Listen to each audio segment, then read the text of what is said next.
এলাকাতে আছে মেয়ের মা বাতাস করতে হয় ছেলের মাকে, আছে না? এর চেয়ে বড় ছোট লোক আর কি আছে?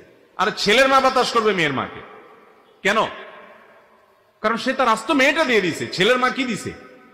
ছেলে তো দেয় নাই, বরং তার মেয়েটা নিয়ে আসছে, তার কলিজাটা নিয়ে গেছে। যার মেয়ে হয় এই মেয়েটা যখন পরের বাড়িতে তুলে দেয় কি কষ্ট হয় তার মনের ভিতরে সে জানে। মেয়ের বাবা না হলে এটা বোঝা যাবে না।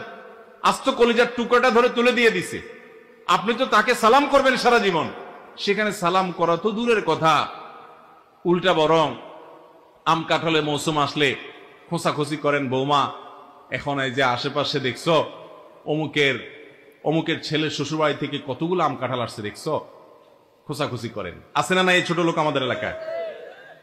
ভাইরা আমার, এটা নাজায়েজ এবং গুনাহ, এটা খাওয়া হালাল নয়, এটা চাঁদাবাজি, নিকৃষ্ট চাঁদাবাজি। আস্ত মেয়েটা দেওয়ার পরে আবার তাদের কাছে যৌতুক আশা করেন। আপনার চেয়ে ছোট লোক আল্লাহ জমিনে আর কে আছে?